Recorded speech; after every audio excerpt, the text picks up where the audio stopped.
காஞ்சிபுரம் மாவட்ட தவேக மாவட்ட செயலாளரை நாதசுரம் மேள தாளங்களும் பேண்ட் வாத்தியங்களும் 50க்கும் மேற்பட்ட வாகனங்களில் அணிவகுத்து உற்சாக வரவேற்பு.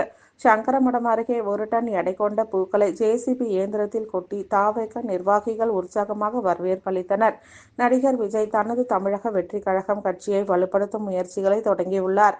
கட்சி தொடங்கி ஓராண்டு நிறைவு பெறவுள்ள நிலையில் 2026ஆம் ஆண்டு சட்டசபை தேர்தலை சந்திப்பதற்கு தயாராகவும் தொடங்கியிருக்கிறார்.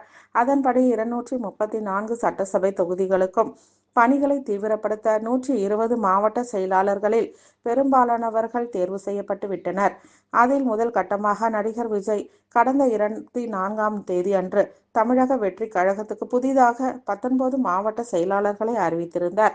இதனைத் தொடர்ந்து இன்றும் 2 கட்டமாக மேலும் 19 மாவட்ட செயலாளர்கள் உள்பட புதிய நிர்வாகிகள் தேர்வு செய்யப்பட்டுள்ளனர்.